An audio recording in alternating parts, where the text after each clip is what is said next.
మరో బ్రేకింగ్ చూస్తున్నాం. ఢిల్లీ పర్యటనలో ఉన్న సీఎం చంద్రబాబు 16వ ఆర్థిక సంఘం చైర్మన్ పనగారియాతో సమావేశమయ్యారు. ఆర్థిక సంఘం సూచనల ద్వారా రావాల్సిన నిధులు భవిష్యత్తు కార్యాచరణపై చర్చించారు. ఈ సమావేశంలో చంద్రబాబు వెంట ఆర్థిక మంత్రి పయ్యావుల కేశవ్ కూడా ఉన్నారు.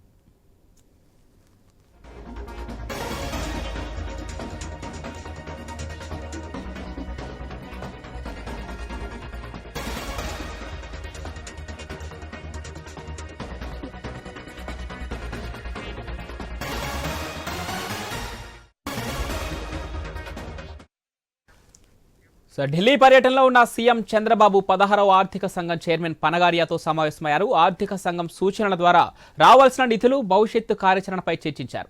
ఈ సమావేశంలో చంద్రబాబు వెంట ఆర్థిక మంత్రి పయ్యావుల కేశవ్ కూడా ఉన్నారు. ఈ భేటీకి సంబంధించి మరిన్ని డీటెయిల్స్ మా ప్రతినిధి రామకృష్ణ ఫోన్ లైన్ అందిస్తారు. రామకృష్ణ, ఏపీ సీఎం చంద్రబాబు 16వ ఆర్థిక సంఘం చైర్మన్ పనగారితో ఈ భేటీకి సంబంధించి కీలక అజెండా ఏంటి, దీనికి సంబంధించిన డీటెయిల్స్ ఏంటి రామకృష్ణ?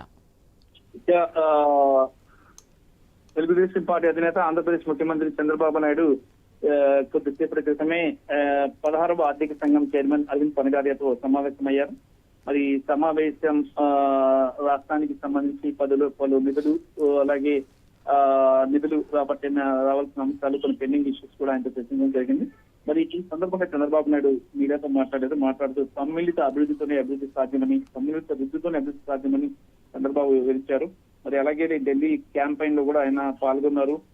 ఢిల్లీలో బీజేపీని గెలిపించాలని, ఢిల్లీలో వాతావరణం కాలుష్యంతో పాటు రాజకీయ కాలుష్యం కూడా ఉందన్నారు. అభివృద్ధికి దేశ రాజధాని ఆమాట దూరంలో ఆగిపోయిందని, సమస్యల వల్ల చెప్తుందని తెలిపారు. డెవలప్మెంట్ కావాలంటే బీజేపీకి ఓట్లు వేయాలని కోరారు. హస్తనలో కమలం గెలుపు దేశ ప్రగతికి మరుపని చెప్పేసి ఆయన చెప్పడం జరిగింది. మరి 2047 నాకల్లా భారతదేశం అభివృద్ధిగా దేశంగా మారుతుందని చెప్పేసి కూడా ఆయన పేర్కొనడం జరిగింది. మరి ఇప్పుడు పబ్లిక్ ప్రైవేట్ పీపుల్స్ పార్ట్నర్షిప్ విధానమే భారత్ లో పెట్టుబడికి చాలా మంది ముందుకు వస్తారని చెప్పారు. పలు రంగాల్లో పెట్టుబడులు భారీగా రాబోతున్నాయని చెప్పారు. నూతన ఆవిష్కరణతో పాటు మౌలిక సదుపాయాల కల్పన కూడా పెరుగుతుందని, వృత్తి పెంచేలా ఈ బడ్జెట్ చాలా ఉందని చెప్పి బడ్జెట్ పై కూడా ప్రశంసలు కురిపించారు. ఇక ప్రపంచవ్యాప్తంగా వాణిజ్యవేత్తల్లో భారతీయులు అత్యధికంగా ఉండాలని కూడా చెప్పడం జరిగింది.